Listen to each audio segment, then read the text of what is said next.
Hello student, मैं आपके यादों का हमसफर राहुल रजवन। आज मैं फिर से एक बार हाजिर हूँ आपका सबसे फियरनेस सब्जेक्ट इंग्लिश को लेकर। आपने ढेर सारे लोगों से सुना होगा, टीचर से भी सुना होगा कि इंग्लिश में नंबर हमेशा कम आते हैं। ठीक है, इसका रीज़न क्या है? सबसे जो बिग मिस्टेक मैंने देखा है वो क्या है कि जो बड़े बड़े वर्ड होते हैं उनकी स्पेलिंग को मिस्टेक कर देना। ढेर सारे लोग, जैसे आप लोग भी कर देते हैं ना। तो इस बात को हमेशा याद रखिए, जितने भी बड़े वर्ड हैं उनकी स्पेलिंग एक दो बार लिख लेंगे तो आपको ये लर्न हो जाएगा।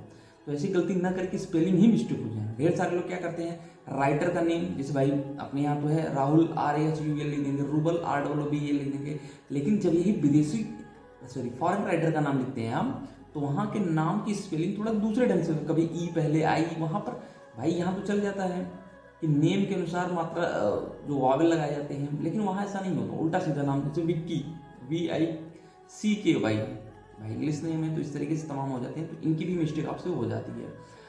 अगर हम छोटी छोटी बात करिए तो जैसे हमें ग्रामेटिकली पोर्शन जो होते हैं वो भी ज़्यादा मिस्टेक कर देते हैं, तो इन सब बातों को थोड़ा सा आप ध्यान रखिएगा। लेकिन जो मैं आज आपके पास आया हूँ वो शॉर्ट आंसर और लॉन्ग आंसर कैसे लिखें इसको हम देखेंगे। ठीक है, पहली बात जो मैं आपको एक बात और बता दूँ, पहली और आखिरी बात, कि जितने भी प्रोज या पोइट्री हो चैप्टर के नेम भी याद होना चाहिए। जितने भी चैप्टर है या लेसन है उसके नेम, और उसके जो राइटर है या पोएट है उसके भी नाम आपको याद होना चाहिए। क्योंकि जब आप लॉन्ग आंसर लिख रहे हो, शॉर्ट आंसर, अगर चैप्टर का नेम और राइटर का नाम लिख देते हैं तो जो एक ग्लैमरस होता है, जो आपका एग्जामिनर चेक कॉपी चेक कर रहा होता है, वो समझ जाता है कि ना, अट्रैक्ट हो जाता है, अरे यार इसको चैप्टर का भी नाम याद है और क्या बोलते हैं, हाँ, राइटर का भी नाम यहाँ याद है, तो थोड़ा सा अट्रैक्ट हो जाता है आपकी कॉपी की तरफ, आपकी तरफ नहीं, आपकी कॉपी की तरफ। ठीक है, तो आइए हम देखते हैं कि कैसे लिखे जिससे हमारा जो एग्जामिनर है वो थोड़ा सा क्या हो जाए, अट्रैक्ट हो जाए। हाँ भाई, अगर हम स्टार्टिंग देखें तो जैसे मान लीजिए क्वेश्चन नंबर 4 शॉर्ट आंसर आता होगा, तो ऐसे लिखिएगा आंसर नंबर 4 शॉर्ट आंसर। ठीक, और यहाँ एक लाइन खींच दीजिएगा, जैसे मैंने खींचा नहीं है तो ऐसे करके खींच दीजिएगा। ठीक, उसके बाद क्वेश्चन ए, जो क्वेश्चन है उसको जरूर लिखिए, आप क्वेश्चन जरूर लिख देंगे, इससे ये आपका फायदा रहेगा कि जो एग्जामिनर होगा उसे ज़्यादा सोचना नहीं पड़ेगा। अगर एग्जामिनर को थिंकिंग होने लगती है, सोचना पड़ जाता है, तो थोड़ा सा उसका हैबिचुएशन जो है वो क्या होता है, आगे नंबर कट करने का बढ़ जाता है, क्योंकि उसे पढ़ना पड़ता है, समझना पड़ता है। अगर आप लिख देंगे तो मुश्किल से 30 से 40 सेकंड लगेगा, तो इतना टाइम तो आपके पास है कि 30-40 सेकंड में लिख देंगे। अगर लिख देंगे तो जो एग्जामिनर होगा समझ जाएगा कि बच्चा लिखा हुआ है यार, मेहनत किया होगा, तुरंत आपको नंबर बढ़ जाएगा। इसके बाद देखेंगे इन द ओपिनियन ऑफ, ये जो है अगर देखेंगे, ये देखिए ये किसका नाम है, राइटर का नाम है, और ये हमेशा जेल पेन, ये देखो ये स्केच पेन से लिखिएगा, ये स्केच पेन से लिखिएगा इसे। लेकिन जब राइटर का नेम हो और ये हो, क्या बोलते हैं, ये जो है चैप्टर का नाम है, तो राइटर का नाम, चैप्टर का नाम हमेशा ब्लैक जेल पेन से लिखेंगे। इसके बाद जो ये पूछा हुआ है, the writers first emotion on reaching Antarctica was the lift, तो इसके बारे में आप लिख दीजिएगा। मैंने सिर्फ लिखने का तरीका आपको बताया है, बाकी क्या लिखा है ये आपसे मतलब नहीं है, ये आपके सिलेबस में है कि नहीं इससे भी आपको मतलब नहीं है, कि ये हम लोगों के ज़माने का था।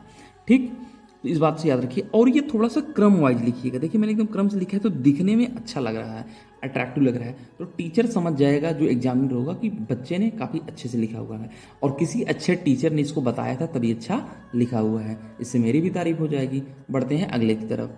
अगर हम बात करें क्वेश्चन बी की तरफ, what did Sam write in his letter to Charlie, Sam ने चार्ली के लिए जो लेटर लिखा, अपने लेटर में क्या लिखा, तो in the opinion of Jack Finney, Jack Finney क्या उन्हें राइटर का नाम है, the writer of the lesson the third level, तो थर्ड लेवल जो है चैप्टर का नाम लिख दीजिएगा। Sam wrote a letter to Charlie on his return, he was right about the third level, he claimed that he himself had on third level, ये से पूरा लिख दीजिए, मैटर है पूरा, इससे ज़्यादा मत लिखिएगा।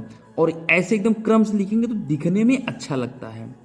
ठीक है, इधर भी लाइन खींच दीजिएगा, इधर भी लाइन खींच दीजिएगा, 1-1 इंच की दूरी पर, बहुत ज़्यादा दूरी नहीं कि बहुत थोड़ा ही कर दें ना, कुछ बच्चे को बहुत थोड़ा कर दे, कुछ नहीं करना, 1 इंच 1 इंच, ताकि टीचर को लगे ना कि इसने खींच कर ना पेज ज़्यादा भरने की कोशिश की है। और एक बात हमेशा रखिए, एक पेज में 2 शॉर्ट आंसर लिखिएगा। ठीक, एक पेज में 2 शॉर्ट आंसर आप लिखिएगा।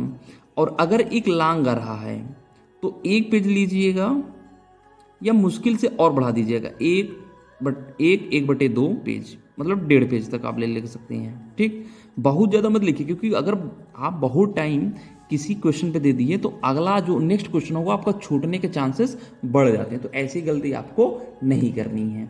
ठीक है, चलते देखते हैं लॉन्ग आंसर। हाँ भाई देखो, ये लॉन्ग आंसर है, तो आंसर नंबर 8 लॉन्ग आंसर ऐसे लिख देंगे। तो द लेसन का नाम, the last lesson, the writer Alphonse dotted. एक बात हमेशा, चैप्टर का नाम है द लास्ट लेसन, ऐसा मत लिखिए जो लास्ट लेसन से आया इसलिए लास्ट लेसन लिखा गया, ऐसा नहीं है। द लास्ट लेसन चैप्टर का नाम है। इसके बाद प्रश्न आपके सामने है, question, how did the announcement of the last lesson affect Franz ना। फ्रॉन्ज जो लास्ट लेसन का अनाउंसमेंट है, फ्रॉन्ज किस तरीके से इफेक्ट होता है, तो पूरा आपके सामने लिखा गया। देखो मैंने लाइन भी खींची है अब की बार, ये जो मैंने लाइन खींची है इसीलिए खींची है। ऑन द रीडिंग, थोड़ा सा देखिएगा चैप्टर, ऑन द रीडिंग ऐसे एकदम डिक्टो सेम लिखिएगा। The last lesson written by Alphonse Daudet, ये और ये एक पेन ले लीजिएगा, ब्लैक जेल पेन, इससे इसे लिख दीजिएगा द लास्ट लेसन और Alphonse Daudet. The announcement of last lesson affected Franz very much, ऐसे पूरा लिख देंगे तो टीचर समझ जाएगा कि जो बच्चा है वो आप पढ़ने वाला है। यहाँ देखिए, इसके बाद ये सब लिखा गया है, ऐसे आप लिख दीजिएगा। और जो आपको इंपॉर्टेंट लाइन हो उसको ऐसे क्या करिएगा, देखिए ये ऐसे खींचा गया है ना, ये क्या करिए, अंडरलाइन कर दीजिएगा। तो जो आपका एग्जामिनर होगा अट्रैक्ट हो जाएगा। ठीक, अट्रैक्ट क्या होगा कि हाँ यार ये देखो अंडरलाइन क्यों, बस उतना ही पढ़ेगा को समझ जाएगा। तो आपको 5 नंबर का आता होगा 5 नंबर का, तो 7 नंबर का आता होगा 7 नंबर आपको दे देगा, जितना भी आता होगा।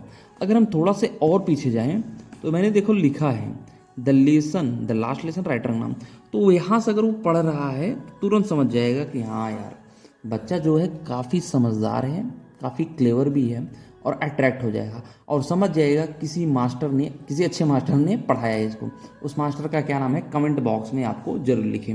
और वीडियो को कैसा लगा ये भी कमेंट बॉक्स में जरूर लिखें। अगर आपको वीडियो पसंद आया होगा तो लाइक ज़रूर कर देंगे, अगर चैनल पर नए होंगे तो सब्सक्राइब भी कर लीजिएगा।